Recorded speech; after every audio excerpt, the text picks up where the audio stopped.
So, hi everyone. My name is Lea Korsgaard, and I'm with the Zetland in Denmark. And I have to admit that I was actually way ahead into my career as a journalist when I suddenly discovered, from one day to the other, more or less, that in a sense journalism doesn't really have a value to it unless someone is using that journalism. The value comes when people use it, find it valuable. Otherwise, it's just a thing, or maybe art or something. And then when I found that out, I co-founded Zetland, which is built on this notion. You know, we should always start with the people that we're here for, and really, building a newsroom and a news organization on a user-centric model. Last year, I met Styli, that comes from a totally awesome Daily Maverick in South Africa. And I found out that actually Styli and his team also are building a very successful organization on a user-centric model.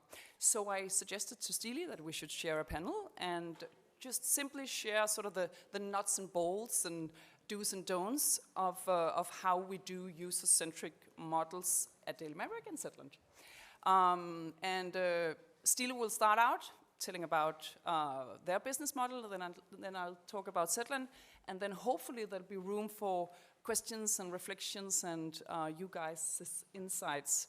It could be fun if it could be sort of also conversational, not only us talking, right? But let's start with the talking. So Styli, go ahead. Cool. Great, thanks, Lea.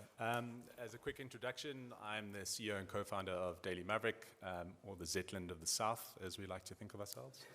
I'm not a journalist, I'm a reformed accountant, and today I'm going to share with you a couple of examples of how we've employed user-centricity models in different things. So this visual is a model of how we decided to start working a few years ago. We felt like we needed to be more strategic in our thinking.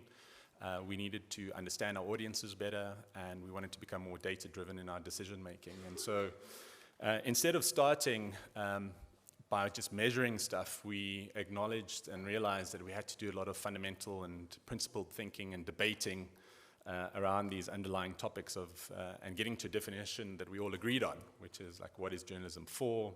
Does everyone in the organization know what our vision and mission is? Only half of them did. And then how do we make this stuff practical? How do we get this stuff usable in everyday decisions, like what do we commission, what do we choose to invest our resources in? And then only once we've done all of that, how can we set goals and measure our progress against those goals? And so in sharing this vision with our organization, we realized that there was a missing link.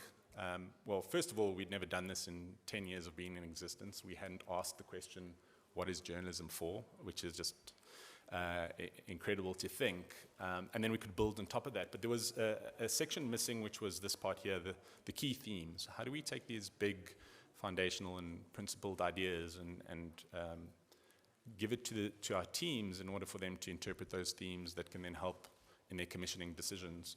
So for the first time, we divided the organization into groups of 5. We gave them some reading material, and we sent them off to play the X Factor edition of news. And so this was the brief. As a national publication, what themes should we focus our limited resources on? And the key thing being here is national publication in a country like South Africa that has the highest inequality, highest unemployment rates in the world. What themes can we center on that can cut across all those levels of different demographics and profiles, so that we can ultimately do what is a needs assessment of the country that can influence and help us focus our resources. So we gave people different reading material. We gave them the national budget, what the country spends their money on. We asked them to look at what they spend their money on. What does the world worry about? At the time we did this, COVID was the number one worry. Was only in, I think, 2 months out of 12 that COVID surpassed unemployment in South Africa as a thing we worry about. So what is South Africans, what do we worry about? What analytics information can we share? What does the hierarchy of needs look like? As individuals, what do we worry about the most? What drives our motivations and our actions and our hopes and dreams, for example? And so all of this went into the brief, and they came back and presented. We mixed up the organization. Senior editors were paired up with finance clerks who'd only been in the organization for a year. This was an exercise in understanding the needs of our audience, and we couldn't just have journalists being involved in that, because that's not who we're serving. We're serving the people of the country. And so we came back, and these were the 4 themes: safety and belonging, which talk about our primary needs to be safe and belong in groups. We have a massive corruption problem in the country, so accountability journalism was going to be big. Sustainability was also going to be big, and learning and development as part of the aspirations and response to the unemployment problem. And then we could start mapping these things, these themes, against our interpretation of what journalism is for, which is 2 things: to navigate life and defend democracy. And then you could start then going into what topics can you now start covering. And so you start building a map that editors could use to start planning parts of their editorial calendar going forward. And then also use it in marketing. So we use a lot of the themes are now infiltrated or been used as part of our acquisition for membership. And so you can see how we take these topics, we write around current news events, we write around the impact of our work, investigations, and so it's even now starting to become part of how we write copy to attract new members into our membership program. Another example of a really user-centric episode of we wanted to get our sports editor to the Rugby World Cup as defending champions. We felt it was really important to be there. We needed to raise, I think, 250,000 rand to get Craig to the World Cup and to spend the time there. And so we needed to crowdfund this. So we went to our members, and it was at a particularly tricky time as well. There were taxi riots in Cape Town, really bad ones. And anyway, we felt we would press ahead with this crowdfunding campaign to raise it. I think we raised it in, 7 or 8 days. It was very quick. We raised the target. But beyond just being a crowdfunding campaign, what we did was everyone who donated to the campaign was then invited to join a Slack workspace. For some people, this was the first time they'd ever used Slack, so we hold their hands. But we created this community around the Rugby World Cup. It was a sort of pop-up community, and people could engage with Daily Maverick staff who were managing the membership community, and our sports editor who was in France covering the World Cup, where he could then drop videos and photos and also ask people, I'm heading to a press conference now with the head coach. Are there any questions that you think I should be asking? And people could submit questions that they wanted to know. He could disregard them, or he could answer those questions, and then that would feed back in journalism, in the reports that he would write, or he would answer it directly in the workspace. And then during the game, it was also good to see some people sharing their frustrations and elation, and we finally won the World Cup as well, which was a great bonus. But that is a case study for us that we're now going to use to see how can we roll that out across the entire 30,000 membership community. And then finally, in terms of a really user-centric editorial product, is this newsletter we have called Your Questions Answered, which is literally created from surveys of going out and asking people, what questions do you still have about this particular topic, the energy crisis, the upcoming elections, et cetera, et cetera. And what we found, and what our team found here, is that the questions that were coming back, we categorize them and we group them and we see which ones are the most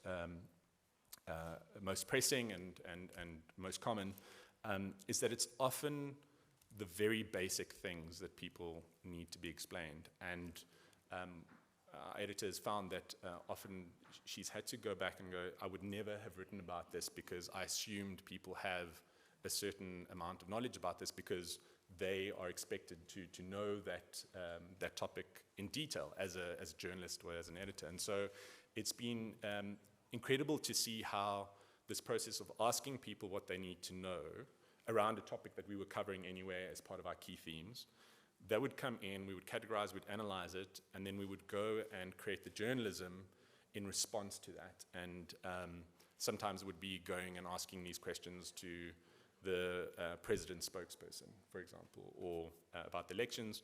And then the engagement rate on this type of journalism is the highest we have in the entire organization. So the open rates are sometimes 60, 70% on this newsletter, which goes out to about 60,000 people. And the articles that are published from this also incredibly well read as well. So those are 3 examples from me on my 10-minute limit. Nice. So. On the mark. Wow. Cool. Give him a hand.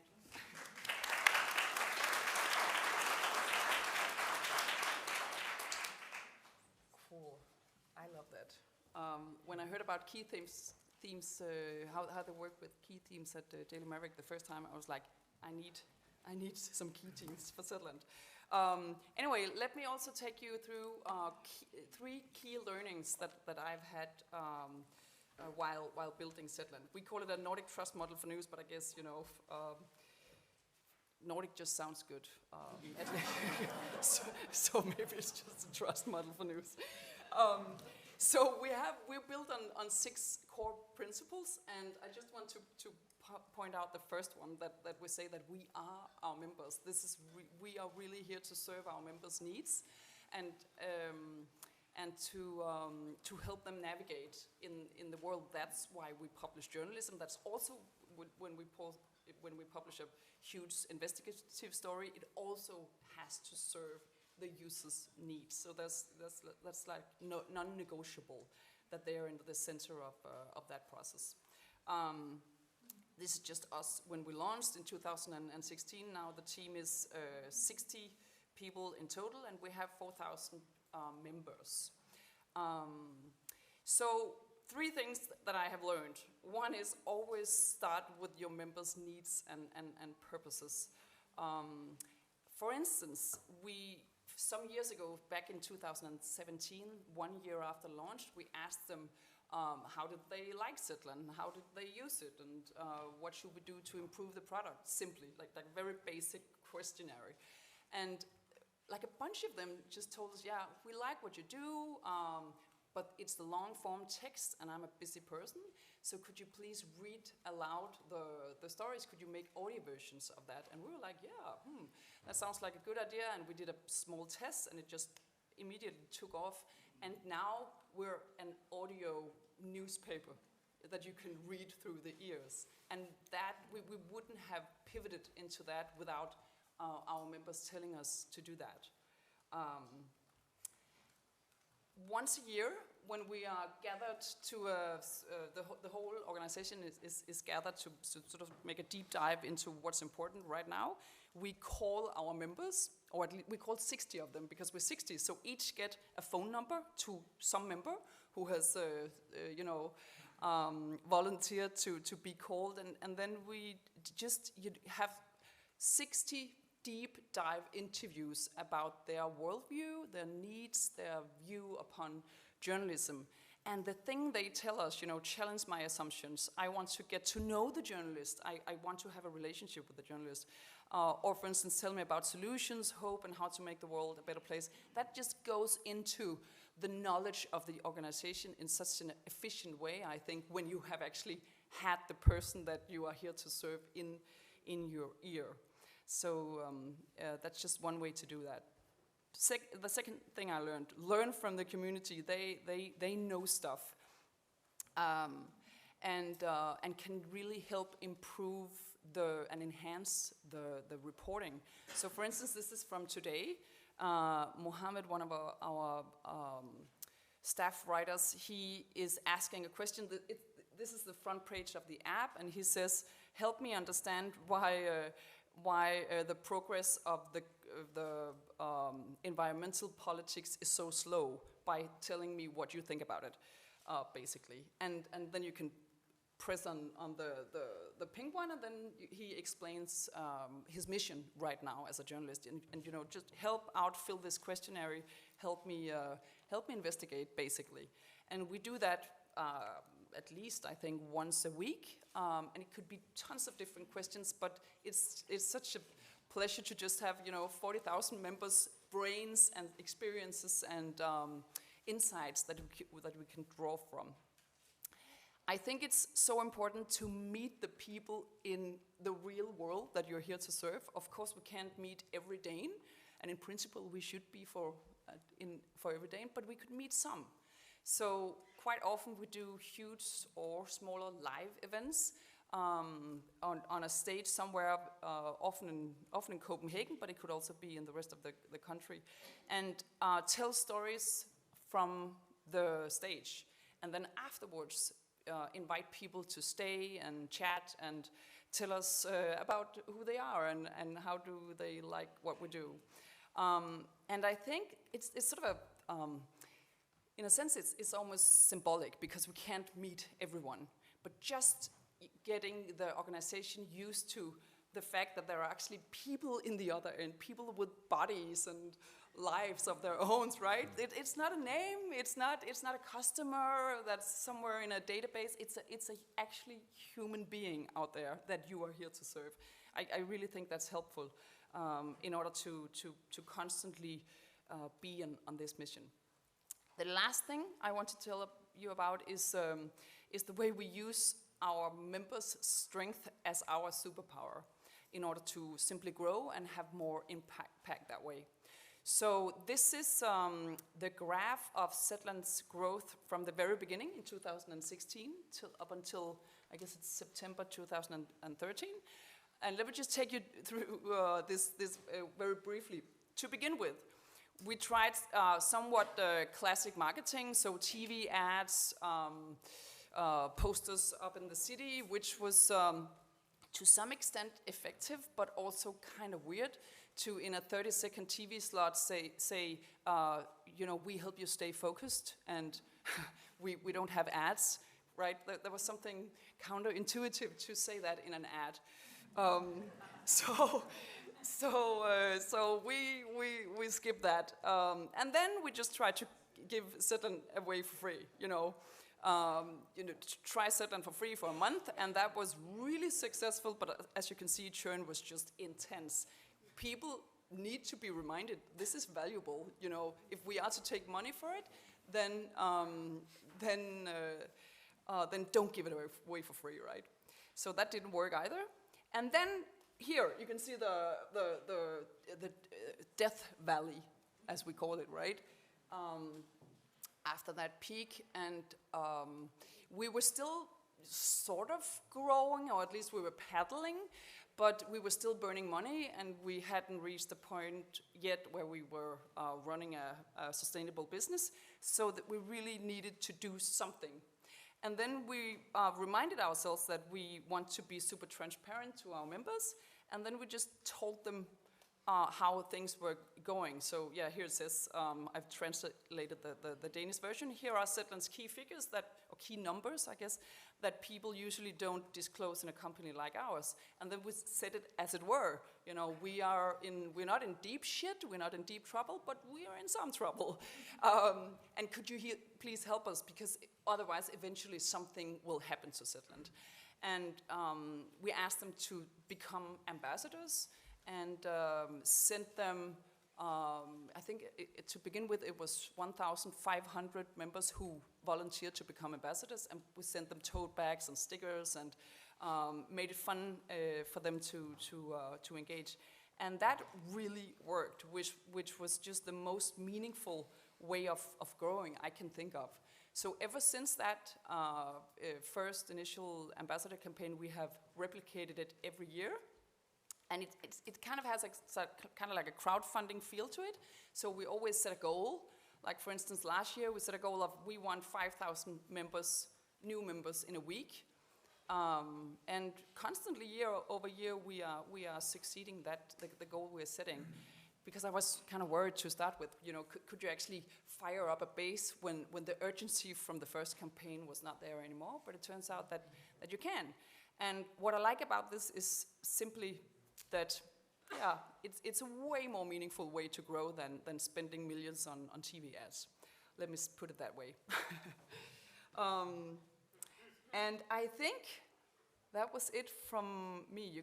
That's the nuts and bolts. We can go back to that. Oops, sorry.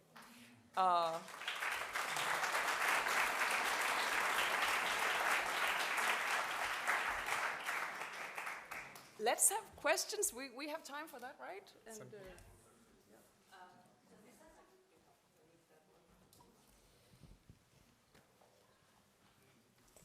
Yeah, hi. Yes, thank you for the presentation. It was super insightful. One question about, you've mentioned you were giving phone number to the journalists in hope to discuss like what is important for your readers, etc. How did you prevent those calls into turning something you wouldn't like them to be? I mean, how did you filter out the readers that were not calling to discuss matters in a serious way, like any scams, etc.? How did you approach that? Funny, I've never thought about that could be a problem. But maybe there's a broader thing to that, because I think really when you meet people with trust, then they will trust you with and not do that, basically. So I think, yeah. That was the Nordic trust thing. That is the, yeah, I know, yeah. we are a heavily trust society. Yes. But would it be a problem in your case, you think? Yeah, there would be some crazies.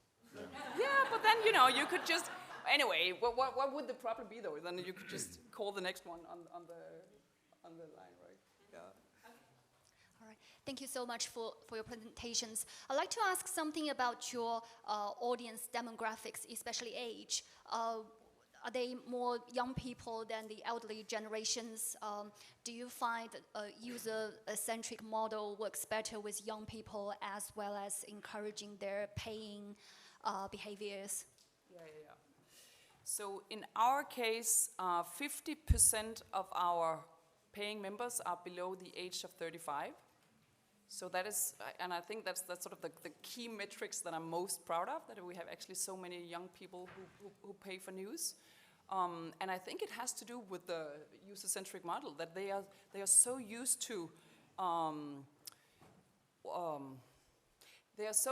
not only be a sort of a passive consumer of stuff, but really integrating or doing stuff with the media product that they use. So that they like, and I think also they like the mission. I don't know, do you know the age demographic of... Yeah, we look at it across different products and segments. So the membership is older. So people who actually support financially are older. People who read the newspaper are older. But then all of our editorial is free to access. So the membership program keeps it free to access. And so we have healthy buckets of every adult group from 25 to 35, to 35 to 55 to 85, right? So it's all adults and probably evenly spread between those sort of four decade splits.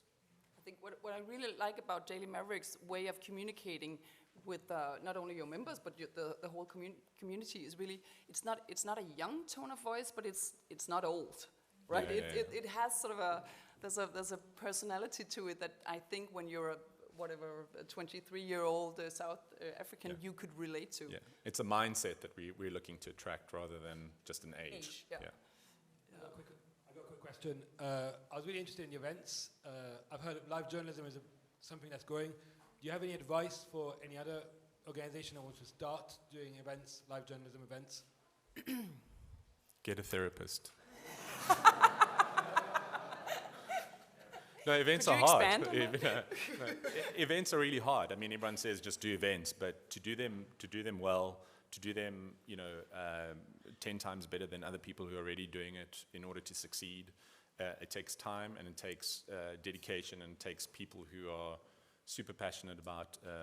And then how do you carve out a unique selling point in all of this. So from the logistics to the planning, we have an annual event that about 1,500 people attend, and that takes half the organization, half a year of planning to get right. And so, 15 years later, it's making a profit, but not if I take in half the time of half the organization that time. So you got to know what do you want to get out of it, how do you measure success, and what's in it for people to come and spend half a day, a whole day, that gives them that opportunity for it to really be considered live journalism. Yeah, I really agree. Don't, and I would say don't do it for the money. Don't do it for the revenue. Do it for, in our case, it's part of the marketing budget, in a sense, or in fact, because we think of it as a way to sort of tell about what we do and meet new audiences, not as a profitable thing. It's insanely expensive compared to the number of people that are there.